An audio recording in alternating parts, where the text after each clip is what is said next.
Welcome to Same Cast Different Day podcast. I am Martel Rolling. I just had to rush up here to get the show started because I was not feeling good. I was like really not feeling good right before the right before I was supposed to go live.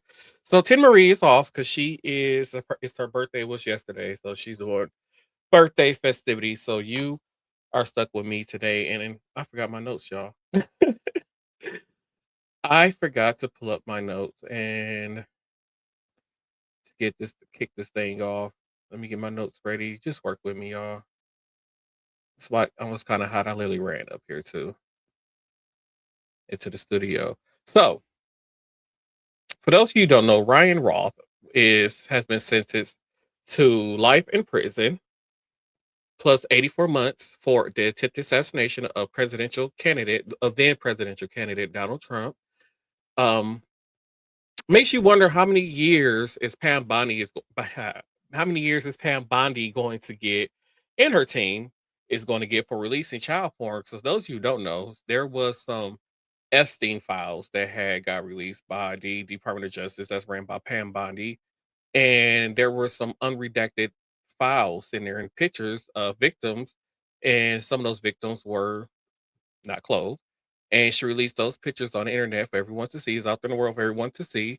So our Pam Bondi, who runs the Department of Justice, had distributed child porn. So it makes you wonder if somebody who attempted to assassinate Donald Trump get one was it a life sentence plus 84 months. Is the Department of Justice on Pam Bondi is gonna have to serve some type of jail time for releasing child porn. By the way, this is the guy who attempted to assassinate President Donald Trump. Yeah, that's what we had to look forward to. So this is talk about Alex Peretti. So this is going to be a very short show, by the way, just to let you guys know. So Alex Peretti shooting death was ruled a homicide. This was according to the medical examiner's case. My hope is that ICE agents will learn from this situation. Alex and Renee were American citizens who did not deserve to be gunned down. If this was the same thing that happened when the whole January 6th thing insurrection happened, we had all those people storming the Capitol building, I feel like this would have been totally different. Although a police officer and a civilian did die, and they said somebody else died from a heart attack that was out there at the protest. But I feel like if these were, people responding to pro, if this was a pro ICE rally, these were pro ICE rallies or protests, and these people were out there protesting pro being, pro ICE or whatever. And if one of those protesters was to happen to get shot and killed, I just feel like things would be totally different, in my personal opinion. And I don't know what do you guys think? Because I just feel like it would be totally different if it was a pro ICE, protest. And like I said, and I feel like it shouldn't have took for these two innocent people. I believe there was one more, but it shouldn't have took for these two innocent people to get killed by ICE for people to like, hey, yeah, we need to do something about this. We need to rein in ICE power. We need to rein in how things are done. And there was a woman who actually came in contact with ICE, and she was on her way to a hospital visit, who testified in front of Congress. And I'm going to play that clip for you in just a moment. On January 13th, on the way to my 39th appointment at Hennepin County's Traumatic Brain Injury Center, I encountered a traffic jam caused by ICE vehicles and no signs indicating how to get around it.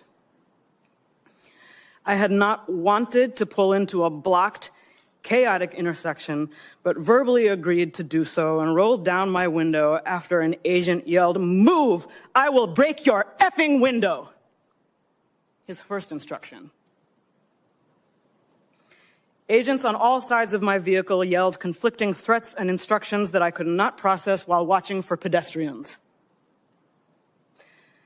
Then the glass of the passenger side window flew across my face. I yelled, "I'm disabled," at the hands grabbing at me, and an agent said, "Too late." An agent pulled a large combat knife in front of my face, which I thought was for cutting me, and later learned was used to cut off my seatbelt. Shooting pain went through my head, neck, and wrists when I hit the ground face first and people leaned on my back. I was carried face down through the street by my cuffed arms and legs while yelling that I had a brain injury and was disabled.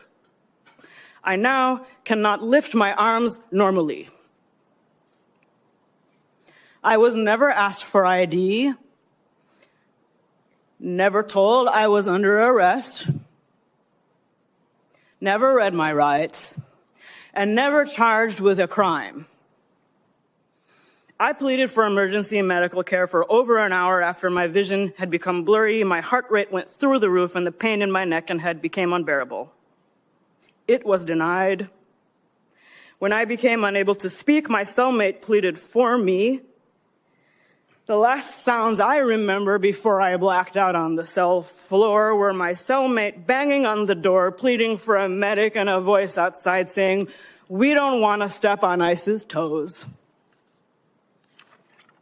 When I opened my eyes at Hennepin County's emergency room, I learned I was brought there to be treated for assault. But I do not deserve more humane treatment than anyone else, U.S. citizen or not. And I am here today with a strong spirit and a duty to the many people who haven't had the privilege to tell their stories or see their loved ones come home.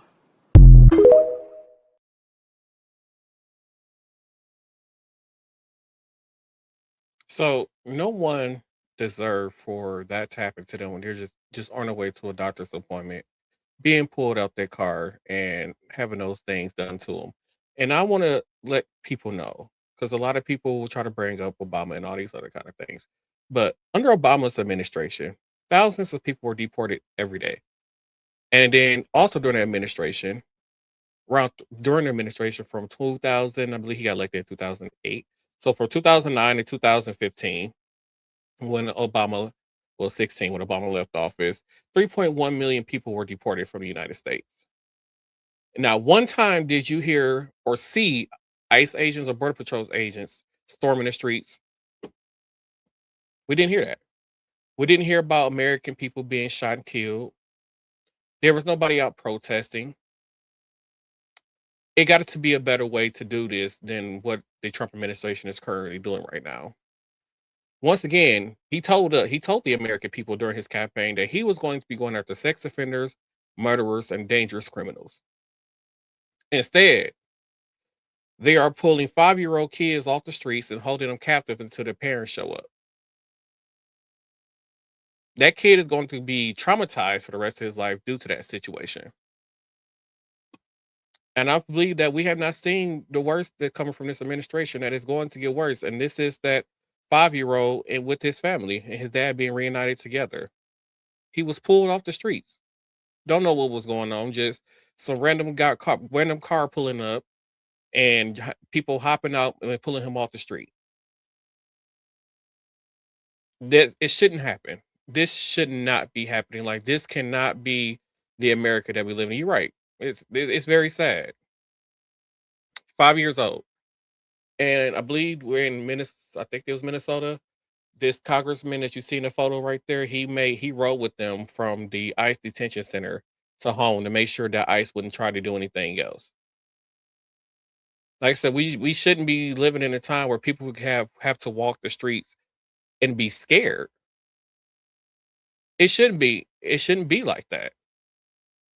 And then it's like we're constantly going through these, these people like, oh well, like I said on the last episode, there are so many people saying that uh about the system and everything. And I keep telling people the system that was built by what they call forefathers, whatever, back in, they decided to do the whole Declaration of Independence. That system was not made in mind for Black people, brown people, Mexicans, Latinos. It wasn't meant for people who are considered minorities today. This system was not built for them. The system was built for white men. It wasn't even built for women. It was literally built for white men. Women did not even get rights until the 1960s, 50s, and 60s. Like, what are we doing? And then they keep on talking about make America great again. When was America ever great for anybody besides a white man? Like, really make that make sense.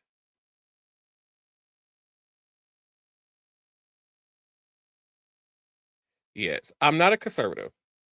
And I'm all for progression, but I tell people there are some ideas on the other side that I would agree with. Do I 100% agree with everything they do? No, I do not agree with it. But, there are things that Democrats do that I don't really necessarily agree with.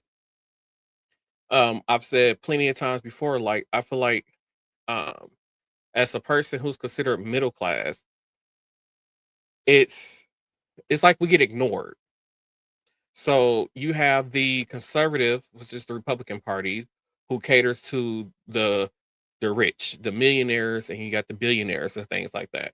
And I feel like the Democrats, they cater more to, they say lower class, but it's really towards lower class people, like people who make less than $25,000 a year. That's who I feel like the Democratic Party really caters to. And I feel like those people that's in the middle, who's like between 40 to 100, let's say 150,000 a year, they are completely ignored.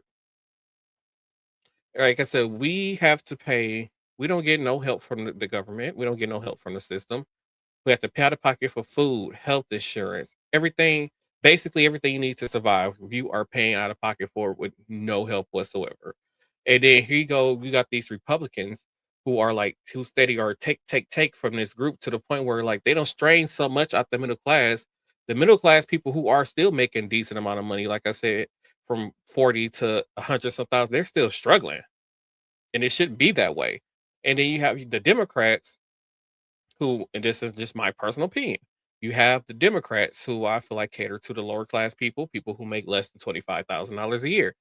And you see them just giving that group of people so many handouts, and they get so many handouts. It's like at some point, these people is getting handouts. It's like, when are they going to take the initiative to better themselves? And I keep telling people, like, there are some people who are, we got people who are making careers out of working at McDonald's. Not saying that it's bad, but if you got 4 or 5 kids at home, McDonald's is not for you. That's not a place for you to go to work and support your kids. Not downplaying it. I don't know if they dropped out of high school, but there are programs, like it's programs out there to help you get your GED and all these other kind of things to improve your life. Like I said, my first job, I started making $9 an hour. I make over 20 some dollars an hour now. But at some point, you got to move into different positions. You got to set a new path. You got to make goals for yourself. And then you just got those people where you got the Democrats, they're constantly giving to them. And it's some of those people, not saying all, but it's a lot of people that's in that position where they're getting all these free things. And they're like, well, I'm going to manipulate the program so that way I can continue to get these things and don't have to work, or only go to work part-time to maintain this benefit. Because I know there are some people who will work full-time hours, and then when it comes close to get the review for their food stamps, they would cut the hours so that way it'll show that they're not working that many hours. And then they will do their review, and after the review is over, then they go back to working full-time hours once they keep receiving the benefits. So it's not fair. Like I said, there's not nobody to really represent the middle class people in this situation, and it sucks. And it sucks for us. So after Don Lemon was released from prison, well, jail, I don't know why I said prison. Prison and jail is two different things. So after he was released from jail, he had a message for the current administration and also Nicki Minaj. I'm going to play that video for you right now. So people have been asking me about responding to Nicki Minaj's unhinged, homophobic tweet about me. I usually don't respond to this stuff, but let me just say this. Nicki Minaj, stop talking about shit for which you know nothing about. This is out of your depth. by the way, and you are a homophobic bigot. You don't care about African Americans. You're not an African American. From what I know, you are reportedly an undocumented citizen, so you should be deported under Donald Trump's rules. And the other thing is that your family members, you have one family member who is reportedly a sex offender, the other family member, your husband or whatever, a sex offender is your husband, and one of them is reportedly a pedophile. And you have nerve to talk about me and what you think that I do? Nicki Minaj, get a life. Stop being a pick-me. You should have put a pick-me doll on that damn tweet instead of a Chucky doll, because you are nothing but a pick-me. And I choose not to pick you. And so should black people, and so should gay people. Shouldn't buy your music. Clock that.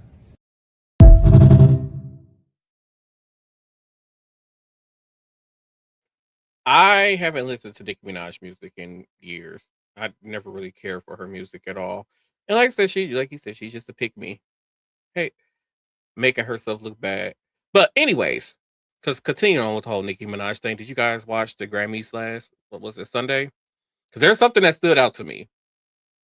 And one part that stood out in particular was Trevor Noah when he was talking about Nicki Minaj and Donald Trump. So so he went on to say Nicki Minaj is not here. She's not here. Then the whole audience started clapping and erupting and all these other kind of things, right? And so then he goes into this whole thing where he's like doing an impression of Donald Trump and stuff. But he was like, she's still at the White House with Donald Trump discussing very important issues. And then he goes into the impression like, actually, Nikki, I have the biggest ass. I have I have it. Everybody says it. Nikki, I know they say it, but it's me. Wop, wop, wop. Look at it, baby. So Nikki goes on to Twitter and says, and quote, Trevor refuses to come out the closet when everybody in the industry knows his boyfriend allegedly. And that's her comeback for Trevor Noah making fun of her and Donald Trump. So then Nikki goes on to the internet and she was like, and after she said Trevor refuses to come out the closet, she also posted some pictures of Jay-Z, Beyonce, with Jay-Z with Aaliyah and Beyonce from the 90s, claiming to know that they were dating. And then that's why I'm like, she had the audacity to post this picture. Let me show y'all the picture. That's the actual tweet. So she had the audacity to post this picture right here and showing Jay-Z in 1996, age 26, and Aaliyah 15. He's reportedly that there was a relationship. And in 1997, him 27 years old, Beyonce 16 years old, reportedly together. I don't know if Beyonce and Jay-Z really dated in the 90s. I really don't know, but if it was ill, he's one of them too. But Nikki, you had the audacity to get on the internet and say some stuff like that when you are representing a party that wants to protect pedos. You are attaching yourself to an administration that wants to protect sex offenders. You want to attach yourself to somebody, an administration that believes that selling little girls to islands and making them do stuff sexually is okay. This is not okay. Well, like Don Lemon said in the video, when you're married to a registered sex offender who cannot be around kids, and you got a cousin or an uncle who is a pedo. But you have the audacity to make this accusation right here about Jay-Z. Girl, I need you to get your life together. Seriously. So, Super Bowl is this Sunday. I don't remember who's playing in the Super Bowl. I just know that it's being held in San Francisco. But I will be watching the Super Bowl this Sunday, and I'm excited forward to Super Bowl because of the halftime show. And there are a lot of Trump supporters who are very upset about the halftime show. Now, Bad Bunny told all of you that you guys had a few months to learn Spanish to know what's going on with his show, to be able to understand what he's singing about. And the Turning Point is hosting a alternative Super Bowl halftime show, which supposed to star. I think the headliner is supposed to be Kid Rock, and I'm like, Turning Point, y'all supposed to be like, conservative America, whatever. But I'm like, y'all hired Kid Rock, who's not even an American citizen. He's Canadian. So you guys are all right with a Canadian immigrant doing a halftime show, but you guys are not okay with a Puerto Rican born celebrity doing a halftime show because y'all said that Bad Bunny is an American, but Puerto Rico is part of America, which makes Bad Bunny American. That's why I say people like that people of that party are just not the brightest people, because then y'all support someone who says that he went to the Virgin Islands and visited the president of the Virgin Islands. Like, sir, the Virgin Islands is part of the United States. You're the president of the Virgin Islands. Like, and this is the person that people choose to follow and vote for. Like, make it make sense, y'all. Like, y'all got to be smarter. You got to be smarter. And then on top of all that, I don't know who's in charge of like the Super Bowl for shows or bringing in performers and stuff like that. But on top of that, they also are bringing in Green Day. For those of you who don't know, Green Day absolutely hates Trump with a passion. They cannot stand Donald Trump. So not only did they get a Spanish speaking celebrity artist, a Spanish singing artist, I don't know what you call him, rapper, I don't know. You got this Spanish artist who they think is from Mexico, but is really from Puerto Rico and really American, but they say he's not American. Yeah, he's doing a halftime show. Then they bring in somebody else who is, I don't know if Green Day from America. Whatever. They hate Donald Trump. Anyways, I'll be watching the Super Bowl this Sunday.